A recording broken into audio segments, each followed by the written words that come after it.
So I was thinking of a story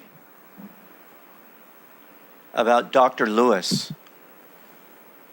Dr. Lewis was Yoganandaji's first disciple in America. And even after some time, in the beginning, I mean, you'd think that Yoganandaji's first disciple would be the greatest disciple. But, the truth is that all disciples are equal. But in terms of realization, they're not. And when Dr. Lewis clearly had this incredible karma to be with Yoganandaji from the very beginning, but it wasn't always easy for him. And like the rest of us, when he was first learning how to meditate, he had trouble sitting still. And then, of course, for extended periods of time, too.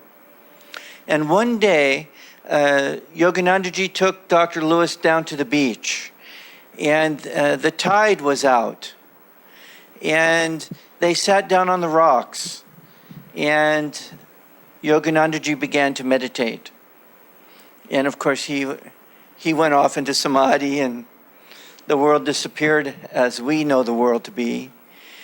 And so, of course, Dr. Lewis began to meditate, but after some time, the rock was a little hard, and the birds were, making noise, and the ocean waves, but he determined that he was going to sit there. He was going to sit there and do his best the whole time. And 1 hour went by, and 2 hours went by, and 3 hours went by. And after, I don't remember how many hours, but it was many hours, the tide began to come in.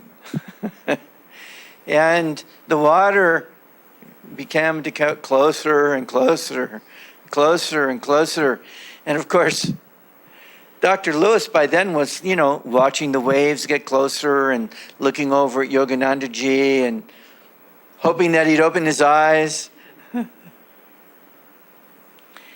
And at one point, Dr. Lewis saw a wave it was going to come, it was going to get them. And he was trying to decide what he should do. And just before the water came, Yogananda jumped up and said, "Doctor, let's get out of here." There's another story. Kamala Silva was a woman who came to Master. She was young, and her and her mother had an opportunity to spend quite a bit of time with Yoganandaji, just the three of them. They had a home in Santa Barbara, California, and Master would take a week or 2 or 3 off from his duties in the ashram, and he would go and spend this time with them. And of course, they were thrilled and excited. But when they first had met Yoganandaji, they didn't know the etiquette. They didn't know exactly what everything meant. They were learning about this guru and what you should do and what you shouldn't do. And they were, of course, always leaning on the side of being very respectful. So one time they had gone out on an outing, and they returned, and everybody got out of the car and went in, but Yogananda sat in the car and went into meditation. And out of respect, they left him alone. But eventually, they realized that if the master goes into samadhi and doesn't ask you to leave, you should stay and be in that blessing. And they learned this, and then, of course, afterwards, they, particularly Kamala, if this happened again, she would sit and meditate with Master. These are opportunities. This opportunity that Dr. Lewis had to be with Yogananda Ji. And is interesting, from that day, from the day that he determined to sit there with Master, he no longer had trouble with the longer meditations. Even though he didn't really meditate the whole time he was there, his determination and dedication brought him a blessing. And Kamala was a very faithful disciple, and she spent much more time than the average person with Master.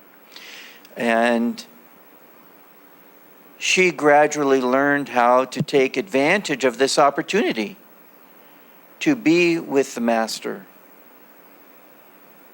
Of course, it's so easy to look back at this and say, well, how fortunate they were. And of course, they were fortunate. The direct disciples of any great master are incredibly fortunate to be and to have that time. I mean, imagine there were some people who came to Yogananda Ji only in the last days. And imagine the people who came just after he passed. And you think, oh, that's terrible. But wait a minute. They came to the Master. They came to this path. Many of us think that the greatest opportunity, the greatest spiritual opportunity would be to come to planet Earth, if you have to come to Earth. Come in Satya Yuga and basically live in the Himalayas with the rishis. And just only, and all of life is harmonious. Well, it seems to me from reading the Mahabharata and the Bhagavatam and the Ramayana, those rishis had problems too.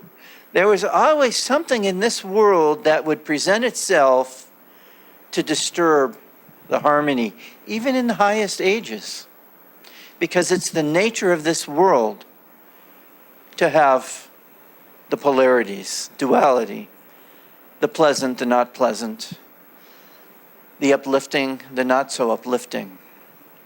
So then you think, well, when would be the best time for us to be here? And the reality is that the very best time for us to be here, to have the greatest spiritual opportunity, is right here, right now. Who has put us here? Who invited us to this moment? Who brought us here and said, I will be with you if you will be with me in this moment? God, Guru. So many times I've met people over the years who read Autobiography of a Yogi and put it on the shelf for a year, for 5 years, for 10 years, for 20 years. People who have said, oh, I read that when I was quite young. We all have opportunities that we don't always recognize, because God doesn't go, opportunity, hello, opportunity. God goes silently, sometimes dramatically, but God never imposes on us and says, you have to take advantage of this opportunity. You know, we all recognize that it's a basic truth that God is always present. That's good news on our side, because God can never not be with us. The truth is that we did choose not to be with God because of the ways in which we become distracted, the ways in which we live our lives thinking that God's not here. God's not here. But God is here. God is everywhere. Most importantly, God is within us. If we take the time to attune ourselves to the opportunities that we have, you think, well, it would be great to live in a heavenly world where everything's nice all the time. But one of the greatest things about this world is it's incredibly motivating.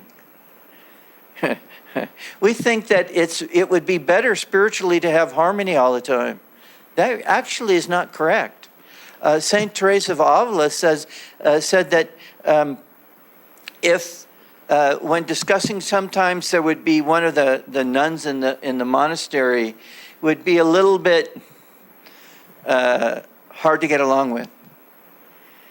And one of the nuns said one time to her, says, "Oh, you know, she's so hard to get along with, we should send her to another place."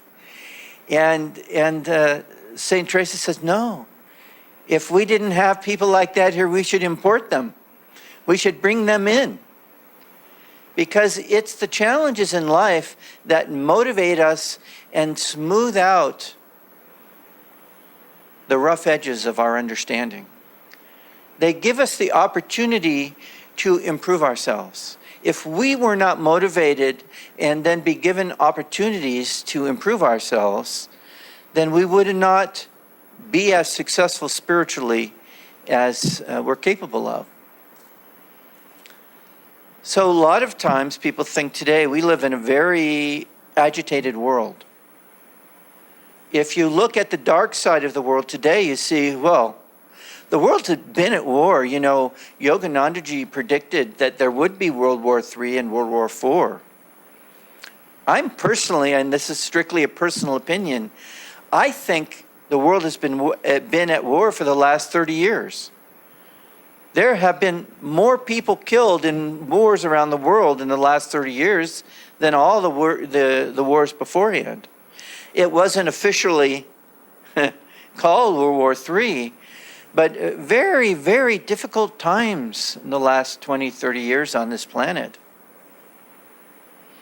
On the flip side of that is the incredible spiritual opportunity that's taken place in the last 30 years, 40 years. I remember when I came to the ashram in the early 70s, and well, you couldn't get of course in India it was different, but in America, if you were a vegetarian, they thought you were crazy and you were going to die. Now you get vegetarian meals almost anywhere. And meditation and yoga, these are common words in the vocabulary of the world.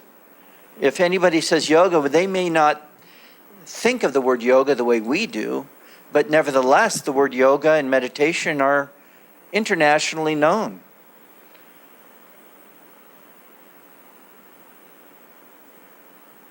And it amazed me, you know, when I was growing up, we had to study American literature. And there was a period of American literature that's extremely well known and appreciated. But it's interesting to me to realize that even though many Americans recognize it as great literature, they didn't even have any idea what it really was, because there was a period where you must have heard of Henry David Thoreau and Ralph Waldo Emerson. There was this group of writers. They were called the Transcendentalists, and this is back in the 1800s, and they were all writing Vedanta. They had all been introduced to the scriptures of India and were just completely taken, inspired by that. And since that time, there's been a very steady growth in all around the world in the opportunity to come into contact with understandings and techniques for uplifting ourselves. So we live in an incredibly exciting time. When we teach the Hong Sa meditation technique, we give it to, some people get it the first day they come. The first day they come, they get a Hong Sa. Hong Sa is a technique that you can find God. Master said that people would sometimes wait 10, 15 years to get initiation, like Hong Sa. Living in the ashram, serving. basically proving that they were worthy of the value of this great gift. And yet we live in a time where all you have to do is show up, we'll give it to you. This is incredible. And then to be given Kriya Yoga after 8-9 months a year, this is such an incredible time to be born into, to be given these tools. Yoganandaji said that you can find God in this lifetime through the practice of Kriya Yoga.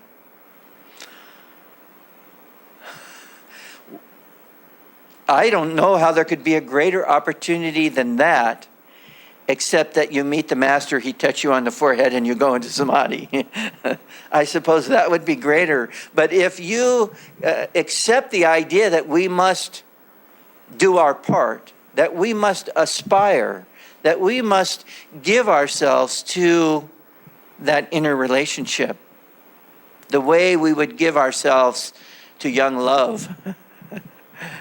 When you're young and you meet somebody that you like, you just can't think of anything else.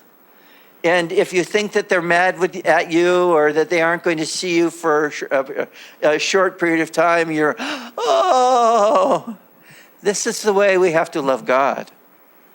Because God has given us this moment, this lifetime, this opportunity. That's what they say in the scriptures. One of the greatest blessings is a human incarnation because of the opportunity and the motivation. See, if you're up in any reasonably nice astral vacation zone, any higher world, it's all pleasant. What's the hurry? Take a 200, 300, 500-year vacation in some high astral world. I don't suppose any of us would complain about that. But even a 500-year vacation ends. And then we come back into this world and we run the risk. We run the risk of becoming distracted. Even when the blessing comes into our life. Even when we meet the master. You know, all of the great masters met many, they meet many people, but very few of those people find God in that lifetime. So they had the opportunity, but they weren't able to take advantage of it. Each of us needs to think about that and say, well, when will I take advantage of the opportunity? When will I take advantage? In this lifetime? The next lifetime? We can come back as many times as we want. God will continue the creation and until the day of Brahma ends. And then we can sleep the dream of infinite bliss for the night of Brahma. And then we can come back out and play again as long as we want. But if we want to free ourselves from the wheel of karma, from life, death, and rebirth, we must take advantage of the opportunity that we have been given. So many people complain that God is invisible, that God is not knowable, that God is distant, that that there could be no God because life is so difficult. Those people have not recognized the opportunity. They have not seen the gift that we've been given. Each and every one of us has been given the greatest gift, the Guru. The opportunity to be in touch with the Satguru, the Guru that is omnipresent, the Guru that is in essence God, manifested to free us from delusion. We must recognize this opportunity. And once we've recognized it, we must be determined, no matter how uncomfortable the seat becomes, like Dr. Lewis. That rock can get pretty hard under there. And you start to wiggle, and you get a little bit hungry, and you start to think about your plans for other days and other activities. You have to bring yourself back and remember, what is my purpose? What is my opportunity? And in each and every moment of each and every day of this lifetime, there is an opportunity if we will just open ourselves up to it. God is present. God is talking to us. God is uplifting us. God is guiding us. God is challenging us in every experience that we have. People complain, well, I have a job, I have responsibilities. That job and those responsibilities are God's blessing. And when they're not the necessary blessing, God will inspire you to seek blessings elsewhere. And until you make that change, recognize that if you're here and God is here, it must be a blessing. So spiritual opportunity is something that we do not want to disregard.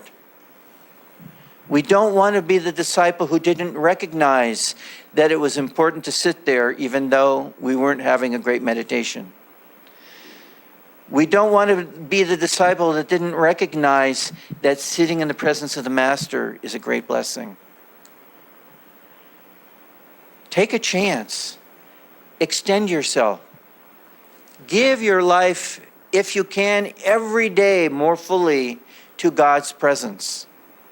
And if you experiment in that way, if you extend yourself, if you reach out towards God, you'll see the truth that has been true for millennium, for always, that God is there for you, that God is calling you. Come home. Be with me.